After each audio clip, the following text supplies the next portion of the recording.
Instead of marching me straight to the market where the trial was to take place, they took me along a circuitous processional route, turning corner after corner.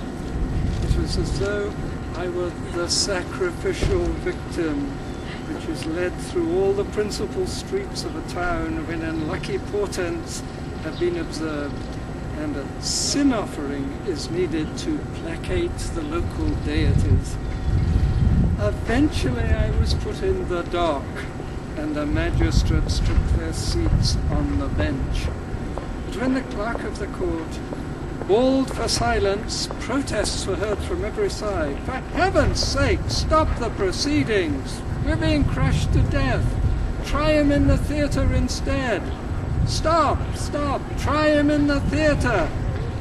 Since the trial was of such unusual interest, the magistrates agreed on a change of venue, and the crowd emptied itself into the theatre with remarkable speed. Every single seat was occupied, every entrance blocked, even the roof was alive with people. Some balanced on the pediments of columns, some clung to statues, some squeezed themselves in at the windows or straddled the rafters. Nobody seemed to pay the least attention to his own safety in the general desire to witness my trial.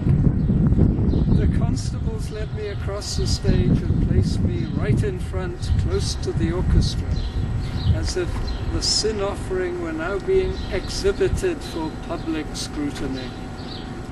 The clerk of the court began bawling again, this time summoning the chief witness for the prosecution to appear. Up stepped an old man whom I did not know. He was invited to speak for as long as there was water in the clock. This was a hollow globe into which water was poured through a funnel in the neck and from which it gradually escaped through the perforations at the base. He spoke as follows.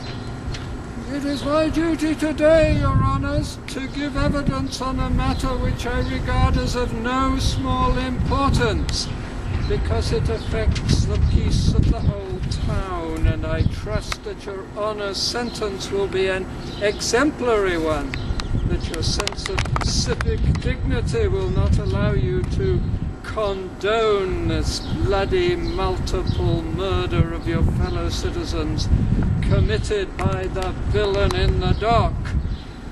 Your Honours must not suspect that I'm motivated by any private grudge or feud in bringing this accusation. The fact is that I'm the captain of the town watch, and I doubt whether there is a man alive who can charge me with any irregularity in the performance of my duties. So let me report in detail exactly what happened last night. About midnight, when I was completing my rounds, having visited every street and made sure that all was correct and in order, my attention was directed to this young man who was running amok with his sword in a lane just outside the town walls.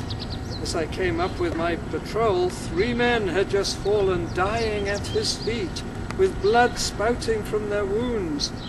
The murderer at once ran off, apparently well aware of the enormity of his crime. And though it was dark, we saw him slip into a house close by, where he lay low all night.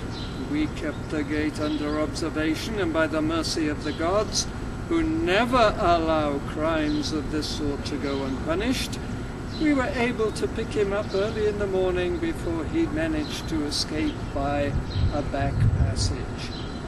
Now I have fetched him here before Your Honours for the sentence that he so richly deserves. He is a murderer in the 1st degree, caught red-handed, and though he is not a native of Thessaly, I trust that the sentence will be as severe as if his name appeared on the town register.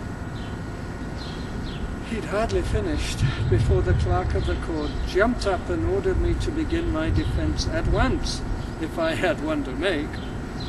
At first I could do nothing but weep, not so much because of the ruthlessness of the accusation, as because of my own guilty conscience, but at last I was somehow inspired with enough boldness to plead. Your Honours, I said, however truthful an account I give you of the circumstances in which these fellow citizens of yours, whose corpses are produced in evidence against me, met their deaths at my hands, I know only too well how difficult it will be to persuade you and the great assembly confronting me that I'm innocent of willful murder. However, if you're kind enough to grant me a brief hearing, I undertake to prove that I now stand on trial for my life, not because of any criminal propensities in me, but as the accidental result of having given away to righteous anger. This is what happened. I returned from a supper party last night, somewhat later than usual, and rather the worse for drink, I admit that. And just as I reached the house of your worthy fellow citizen Milo, whose guest I am, I saw a gang of ruffians trying to break their way in by wrenching the gate off its hinges. They had already smashed the bars and were now openly threatening to murder every soul in the house. Their leader, a huge fellow who was doing most of the work, shouted out, "Come on, lads, show what stuff you're made of. Once inside, we'll kill every man jack of 'em. There's no holding back now. Anyone who resists must be knocked on the head. Anyone who stays in bed must be put to sleep forever. Dead men tell no tales." At that, Your Honours, I admit I drew my sword, which I carry as a protection against dangers of this very sort. I thought it my duty to frighten off these bloodthirsty scoundrels by a show of force. However, instead of running away when they saw that I was armed, they audaciously stood their ground and prepared to fight it out. Their captain, if I may call him so, rushed straight at me, grasped my hair with both hands and began forcing my head back. He shouted out, "Quick, a stone! Bash his skull in!" But luckily, before he got what he wanted, I was able to drive my sword sideways into his body, and he fell dead at my feet. Another tackled me by the ankles and tried to bite my feet, but I ran him through with a well-aimed thrust under the shoulder blade. Then, rapidly disengaging my sword, I received the third one on the point as he rushed at me with his guard down. The fight was over, and I began congratulating myself on having preserved the lives of my host and hostess and safeguarded the peace of the town. In fact, I expected not merely to be pardoned for what I'd done, but to be given some public reward for my services. Now I am amazed and mystified at this charge of willful murder. After all, I'm a man of high standing in my own country, where I've never been accused of the smallest crime. And I value my reputation above all the treasures of this world. Nobody in this entire theatre can prove that before last night I had the slightest quarrel with those wicked wretches, or that I was even acquainted with any of them.